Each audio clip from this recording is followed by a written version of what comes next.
If someone asked you to name an aspect of Chinese culture, what would come to mind? The panda? Maybe Kungfu? Or perhaps Kung Fu Panda? Well, either way, Kung Fu is probably pretty high on the list. Now, Kung Fu used to be a closely guarded secret of the Chinese. Like its depiction in many 70s Kung Fu movies, if you wanted to learn Kung Fu properly, you would have to make a trek to some mountaintop or live for a few years in a Shaolin temple. And it wasn't until in the last few decades that Kung Fu masters began to teach the guarded secrets of the martial arts to outsiders. And by that I mean Westerners. However, today it seems that teaching Kung Fu to Westerners and making it accessible to foreigners may be the only way to save some forms of the martial arts from extinction. According to a Weibo post that cites CNN, a 73-year-old man in Hong Kong named Lam Chun-fei is the practitioner of a 300-year-old Kung Fu style known as Kuen, and it's a dying art. Master Lam is the son of a student to Chinese martial arts legend Wong Hong. If that name sounds familiar, it's because he's been immortalized through a series of Kung Fu films, with the most popular being a series where Wong was portrayed by Jet Li. Now, to help revive the art, Master Lam has co-authored the world's first English language manual on the ancient Kung Fu style that has been in his family for more than 3 generations.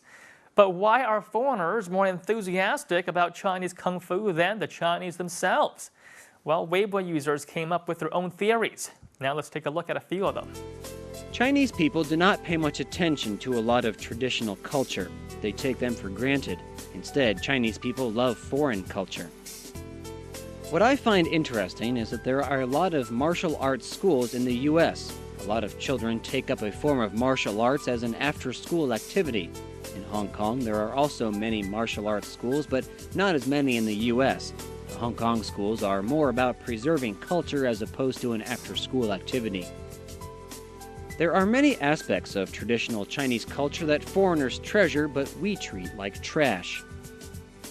Chinese people are not as well made physically as Westerners. Chinese people also do not like to exercise as much as Westerners. Such a shame. The development of Kung Fu is more prosperous in foreign countries than it is in China. In the old days, by training your body to become able and healthy, you also help to make the country strong. However, today, a strong country is dependent on policy and wisdom of the rulers. Kung Fu is no match for a bullet, and having a lot of people will not win against technology. Honestly, I don't think Kung Fu culture can last much longer. Might as well take this opportunity to make as much money from foreigners as possible. Well, those are pretty valid theories. But Master Lam has his own, and it's much simpler. Master Lam believes that modern distractions like video games are sapping the focus of today's young people. Fewer kids today are able to learn martial arts such as the Kuen, which require learning as many as 300 movements in a single set. They much prefer to live out their Kung Fu fantasies online through video games.